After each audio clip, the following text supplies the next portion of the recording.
What is your opinion on the middlemen? Because I think a lot of people have a varied opinion. Maybe they're important, maybe they're not important. What do you think their role is? Are they needed in the marketplace, or should farmers do all they can to cut them off? But if farmers themselves are embarrassed to say they're farmers, let someone else do the work.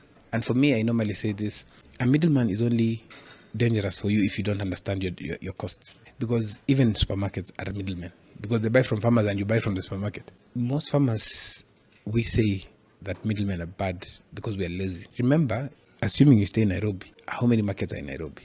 There's Marikiti, there's Kangemi, there are quite a number of markets.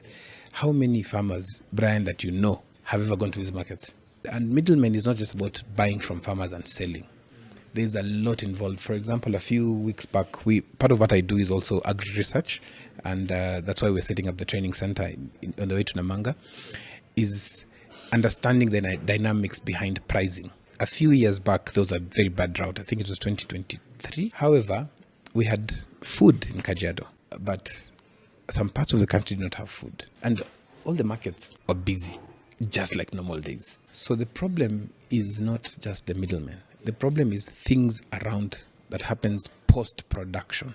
So you as a farmer, you need to ask yourself, you're a very good marketer. I know farmers who are very good marketers as well, who will sell their produce, but constantly, when you ask them, if you call them at 3 in the morning and tell them, I need tomatoes in this supermarket at 9, probably it will be there at 10, and it's not their tomatoes. Let me give you a story about how I appreciate brokers. So some time back I was farming and I was harvesting tomatoes, and somebody told me, go to City Stadium, hire a truck, it will come with these wooden crates. You go to your farm, you get the tomatoes, you bring them, sell, and you return the truck. So I reached Gikomba Market. Gikomba Market in Nairobi is the biggest tomato market, but it lasts between 1 in the morning, 1 a.m. to 4 a.m. After 4 a.m. you will not find any tomato there, because from there it goes now to Marikiti, it goes to the different markets around Nairobi. So I was there around 2 in the morning, because those days I was still working. So I would go to the market at 4, change, go to work, and so I met the owners of that market. So I was told, hey, there's some guys who want to see you. So I went. These guys were there, and they're well protected. So they just asked me, why do you want to come and spoil this market? And you cannot sustain this market. I told them, what do you mean? At that time, I had brought in around 450 crates of tomato. And I was like, I'm the Don Corleone of tomato production. They told me that tomato of yours, we can sell it in 1 hour, it will be finished. I told them no. And they told her, like, no, you've spoiled your market. Here you don't come. You call us, we come and pick. So I was like, how? Based on my background, I was like, no, you cannot, So I told them what we'll do. Since I've known you guys, here's my contact and here's my bank account. You sell at this price and you put for me in the account. And they looked at me like, young man, you are not serious. I was like, yeah. I was already scared. These are guys who are there. It's 2 in the morning. I don't have any. Do you know, at around 11 o'clock, they called me and told me, hey, check the account. Those days, we didn't have mobile this apps for banks. So at around lunchtime, I went and checked, but it was a bit less than what I expected. But I told myself, hey, at least I've recovered my money. And one of these guys is the owner of those boxes, those harvesting boxes. For one of them is one of those trucks. So you see, I was not running away from these guys. These guys, so what brokers do, they manage the transport and logistics. That is their work. So if you are a farmer, then you need to have your pickup. You need to pay for a kibanda or a store somewhere where you can be, because you see them also take risks.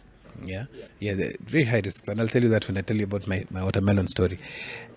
Do you know, these guys called me around 3 o'clock and told me, ukitoka kazini, if you come from work, please pass by. I was like, these guys want to shaft me. I was like, what's the worst that really happened? I want to go with my phone. So they wouldn't, I didn't have an ATM card, so there was nothing to happen. So they reached there and they told me, by the way, we'd like to come and see the farm because you look like your production is really good. They had changed tune now. I was like, yeah, you can come and see. I was just telling them that they don't know it is. But I was forgetting that truck is theirs. So that guy had already told them, the driver told them, "Bana, that guy has really good soil and is really doing a good job." Because for me, when I do tomatoes, I stack them. I don't get wastage. And harvesting tomatoes when it's raining is really hard. And what happened is they now told me, what we have done, you've seen the money we've put is not all. The one that remains, we have bought for you the seeds we want you to be planting. That was 12 years ago. Down to this day, those guys tell me, that seed is not good. Make sure farmers are planting this. They are my contact when it comes to tomato farming, not the seed companies. So now there's a day I decided that I will not deal with brokers. And I planted watermelon, harvested 14 tons. And 14 tons of watermelon is a lot of watermelon. We harvested the whole day, during the day, and got a truck. We went to market. I went to City Park Market, parked the truck there. Agreed price was 45 shillings per kilo. I was going to buy a brand new vehicle after that. Do you know, in an hour, I had decided I'm not selling that watermelon then, because this guy comes and tells me, the guy who was decided to buy from me, he tells me, hey, there's a truck that has come from Uganda and they're selling watermelon at 12 shillings per kilo. So me, I'm like, no. So he tells me, can we reduce to 20 and sell? I'm like, no, we agreed 45. I come out of the truck and tell the truck driver, let's go. I was a hawker, watermelon hawker for a whole day. I went up to, there's a place called Makadara in Thika. I went to Muranga. I went everywhere selling watermelon. But I still could not finish selling that watermelon. So I decided, this one now I'll store them somewhere. And then I'll sell them the next day. Because you see, I have to release the truck. So what happened is, to release the truck, these guys, I got sawdust, put watermelon, and locked the store.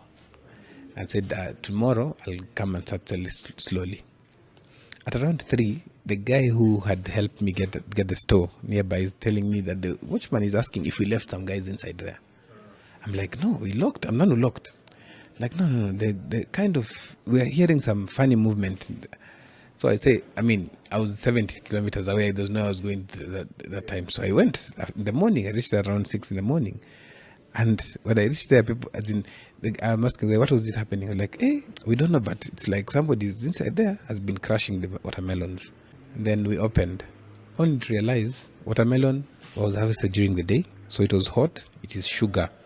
We put sawdust under. Perfect condition for fermentation. So they were bursting. Just because I ran away from the broker.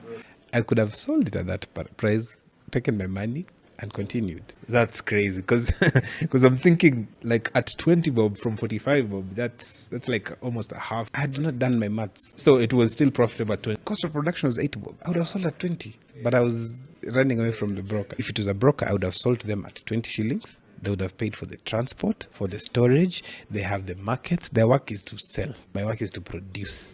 So when it comes to answering that question, the brokers are the necessary evil, but you just need to make sure you know your trade very well.